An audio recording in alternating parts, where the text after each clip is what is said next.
שלי הוא להיות אלופת העולם בג'ו-ג'יטסו. אני ינון, והחלום שלי להיות מדען. שמי טליה, והחלום שלי זה להיות וטרינרית.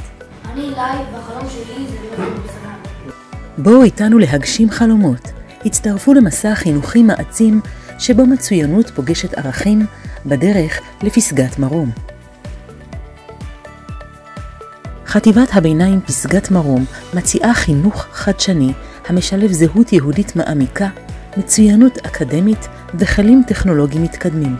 כל זאת בליווי צוות מוביל ותוכניות ייחודיות הממקמות את התלמיד במרכז.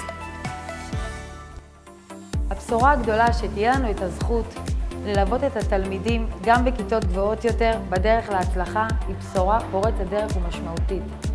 היכולת להמשיך את הקו החינוכי, את הערכים של בית הספר, גם לגילאי החטיבה, הם יוכלו להבטיח לנו שהילדים יוכלו להגיע ליעדי ההצלחה שהצבנו להם כאן בבית הספר. האמון והדרך שאנו נותנים בכל ילד או ילדה בבית הספר הוא, יש לכם את היכולת להצלחה בכל תחום בחיים. לא משנה מה החלום, מה השאיפות שלכם, כל עוד התלמיד יודע שיש ביכולתו להצליח בכל דבר בחיים, זה הניצחון שלי כמורה בבית הספר. בואו לבית ספר חטיבת ביניים מרום, החטיבה המובילה בעפולה.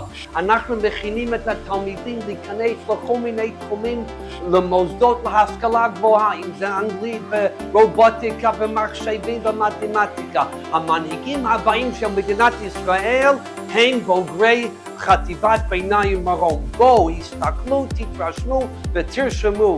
זה הזמן, לא להישאר מאחור. בואו להגשים חלומות ולבנות עתיד.